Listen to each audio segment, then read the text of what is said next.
The Men Return by Jack Vance. Performed by Paul Lawley-Jones. The relict came furtively down the crag, a shambling, gaunt creature with tortured eyes. He moved in a series of quick dashes, using panels of dark air for concealment, running behind each passing shadow, at times crawling on all fours, head low to the ground. Arriving at the final low outcrop of rock, he halted and peered across the plain. Far away rose low hills, blurring into the sky, which was mottled and sallow like poor milk glass. The intervening plain spread like rotten velvet, black-green and wrinkled, streaked with ochre and rust. A fountain of liquid rock jetted high in the air, branched out into black coral.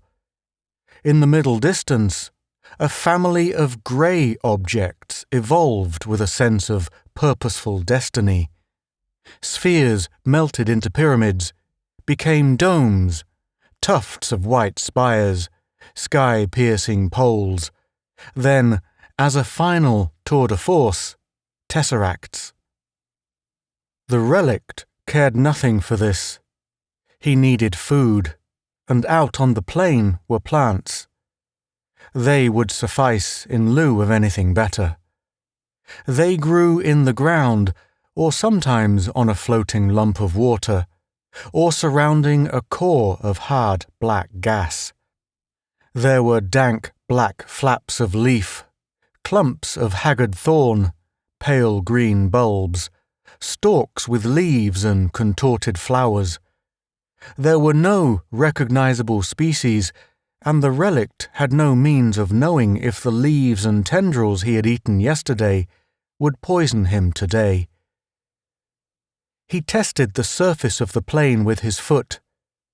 The glassy surface, though it likewise seemed a construction of red and grey-green pyramids, accepted his weight, then suddenly sucked at his leg. In a frenzy, he tore himself free, jumped back, squatted on the temporarily solid rock. Hunger rasped at his stomach. He must eat. He contemplated the plain. Not too far away, a pair of organisms played, sliding, diving, dancing, striking flamboyant poses. Should they approach, he would try to kill one of them. They resembled men, and so should make a good meal. He waited. A long time? A short time? It might have been either. Duration had neither quantitative nor qualitative reality. The sun had vanished, and there was no standard cycle or recurrence. Time was a word blank of meaning. Matters had not always been so. The relict retained a few tattered recollections of the old days, before system and logic had been rendered obsolete.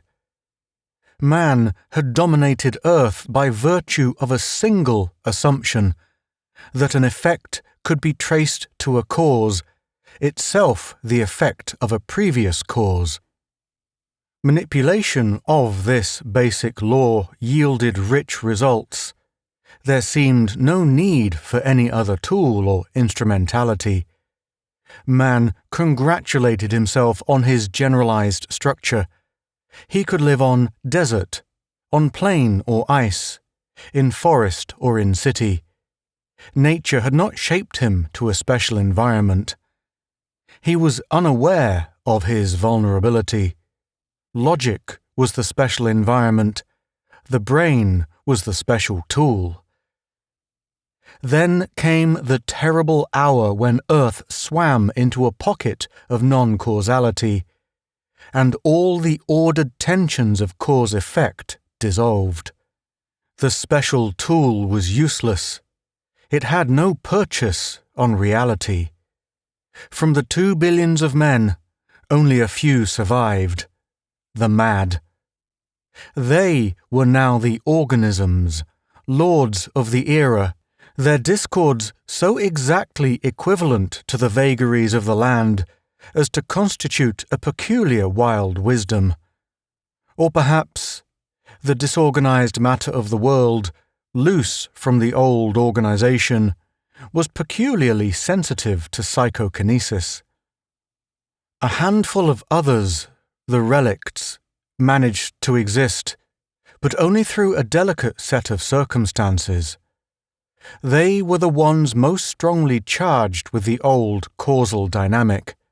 It persisted sufficiently to control the metabolism of their bodies, but could extend no further.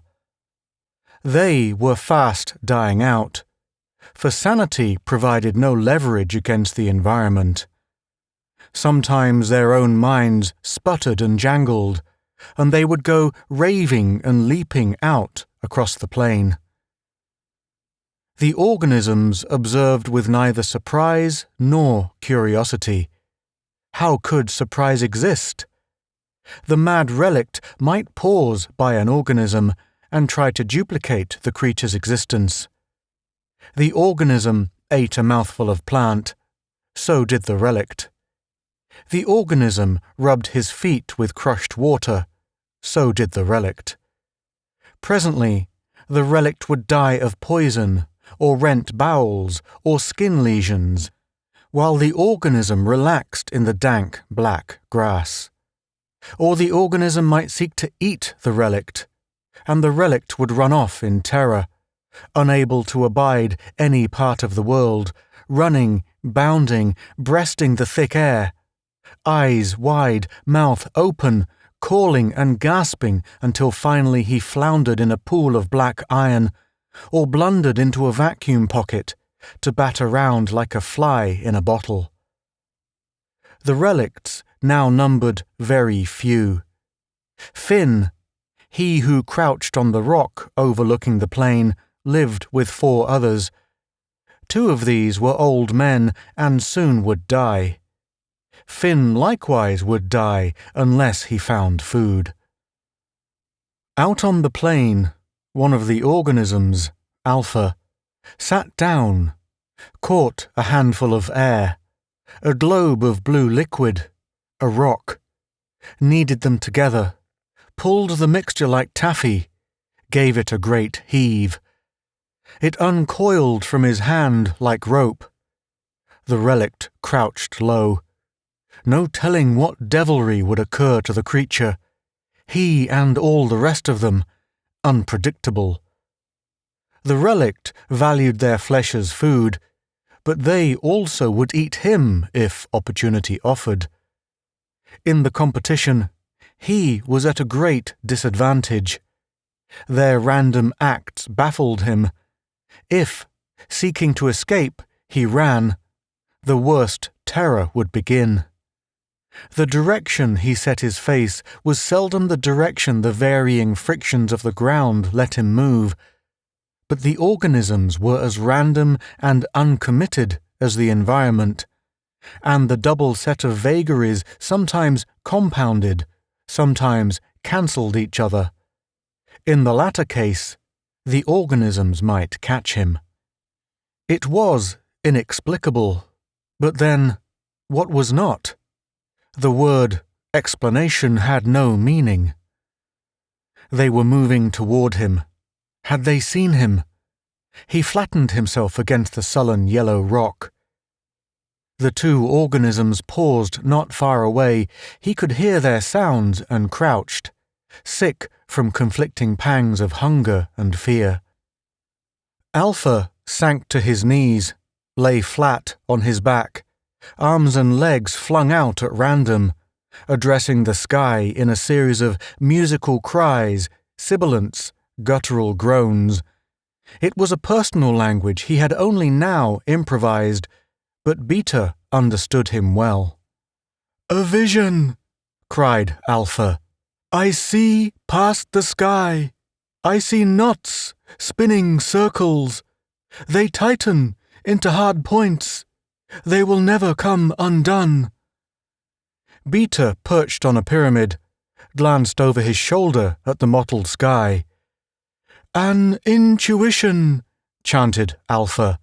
"A picture out of the other time. It is hard, merciless, inflexible."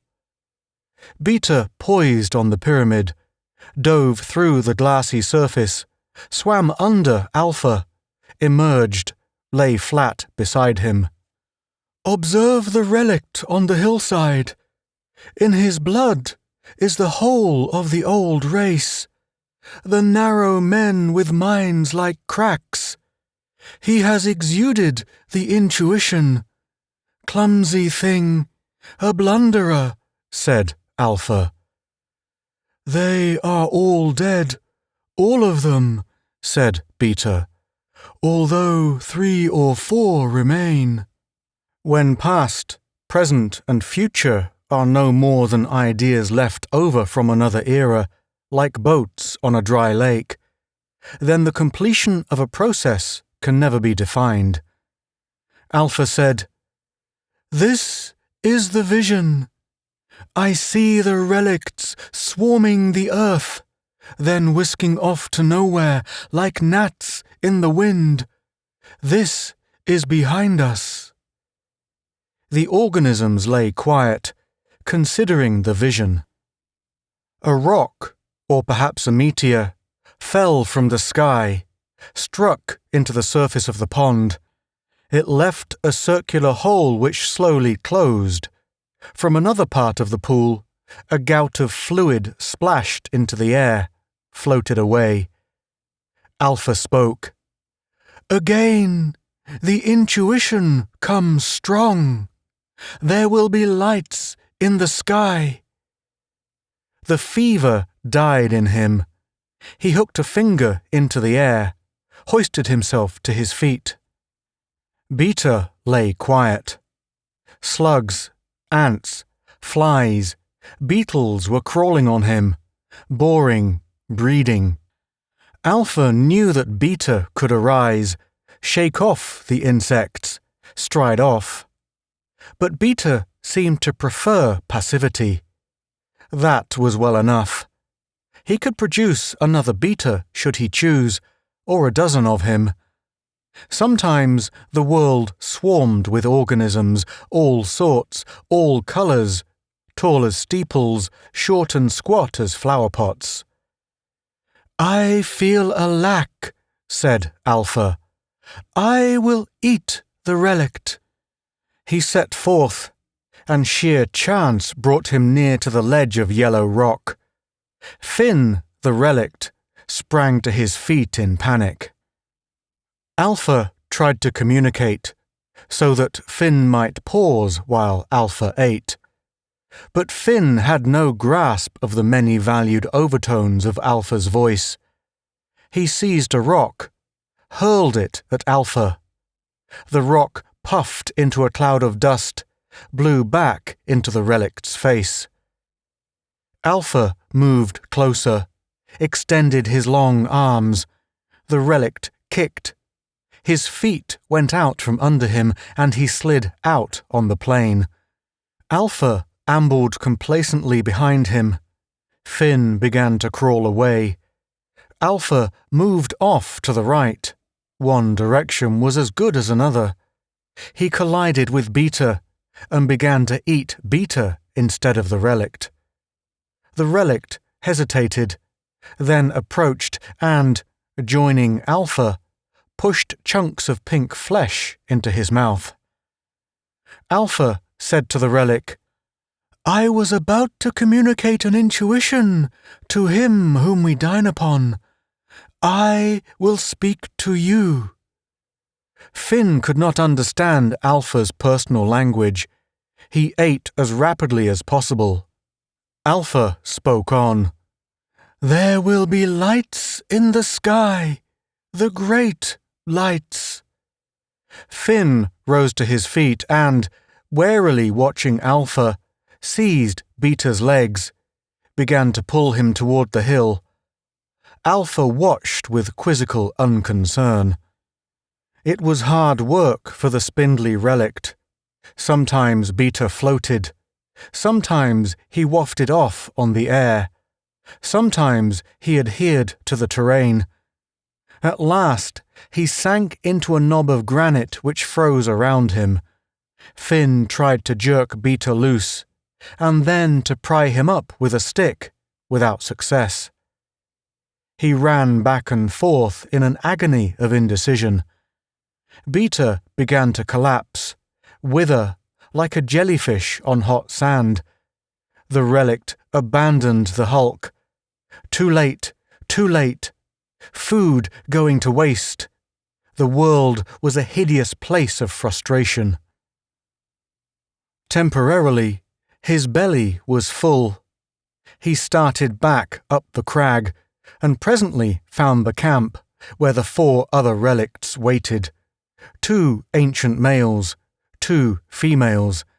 The females, Gisa and Reek, like Finn, had been out foraging.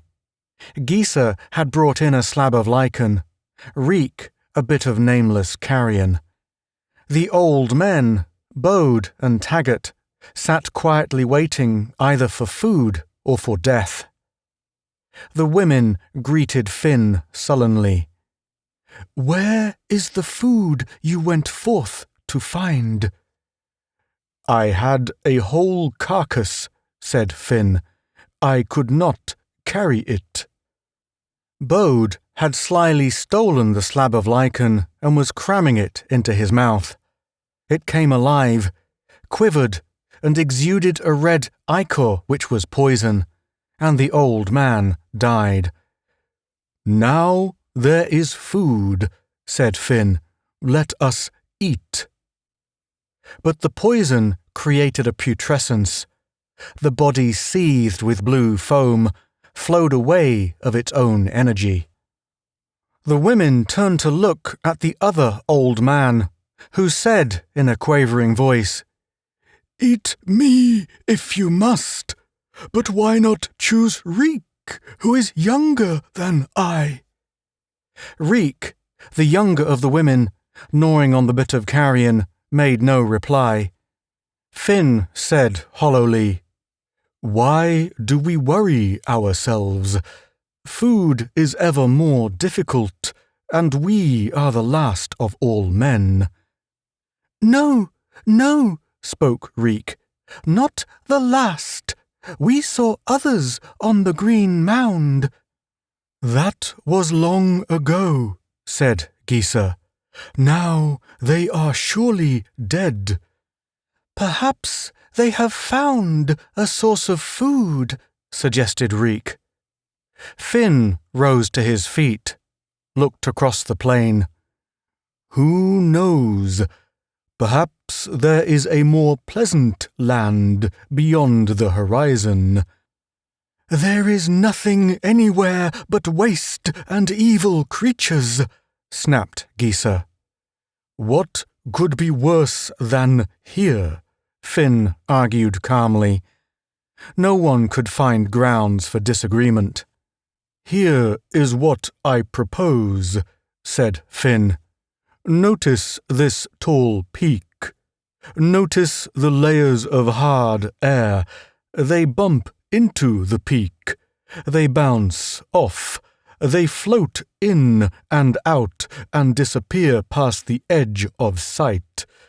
Let us all climb this peak, and when a sufficiently large bank of air passes, we will throw ourselves on top and allow it to carry us to the beautiful regions which may exist just out of sight." There was argument. The old man Taggart protested his feebleness. The women derided the possibility of the bountiful regions Finn envisioned, but presently, grumbling and arguing, they began to clamber up the pinnacle. It took a long time. The obsidian was soft as jelly, and Taggart, several times, professed himself at the limit of his endurance. But still they climbed, and at last reached the pinnacle. There was barely room to stand. They could see in all directions, far out over the landscape, till vision was lost in the watery grey. The women bickered and pointed in various directions, but there was small sign of happier territory. In one direction, blue-green hills shivered like bladders full of oil. In another direction lay a streak of black, a gorge or a lake of clay. In another direction were blue-green hills, the same they had seen in the first direction. Somehow there had been a shift. Below was the plain, gleaming like an iridescent beetle, here and there pocked with black velvet spots, overgrown with questionable vegetation. They saw organisms, a dozen shapes loitering by ponds, munching vegetable pods or small rocks or insects. There came Alpha. He moved slowly, still awed by his vision, ignoring the other organisms. Their play went on, but presently they stood quiet, sharing the oppression. On the obsidian peak, Finn caught hold of a passing filament of air, drew it in. "Now, all on, and we sail away to the land of plenty." "No," protested Gisa. "There is no room, and who knows if it will fly in the right direction." "Where is the right direction?" asked Finn. "Does anyone know?" No one knew, but the women still refused to climb aboard the filament. Finn turned to Taggart. "Here, old one, show these women how it is. Climb on." "No, no," he cried. "I fear the air. This is not for me." "Climb on, old man, then we follow." Wheezing and fearful, clenching his hands deep into the spongy mass, Taggart pulled himself out onto the air, spindly shanks hanging over into nothing. "Now," spoke Finn, "who next?" The women still refused. "You go then, yourself," cried Gisa. "And leave you, my last guarantee against hunger? Aboard now." "No, the air is too small. Let the old one go, and we will follow on a larger." "Very well." Finn released his grip. The air floated off over the plain, Taggart straddling and clutching for dear life. They watched him curiously. "Observe," said Finn, "how fast and easily moves the air, above the organisms, over all the slime and uncertainty." But the air itself was uncertain, and the old man's raft dissolved. Clutching at the departing wisps, Taggart sought to hold his cushion together. It fled from under him, and he fell. On the peak, the three watched the spindly shape flap and twist on its way to earth far below. "Now," Reek exclaimed vexatiously, "we even have no more meat." "None," said Gisa, "except the visionary Finn himself." They surveyed Finn. Together they would more than outmatch him. "Careful!" cried Finn.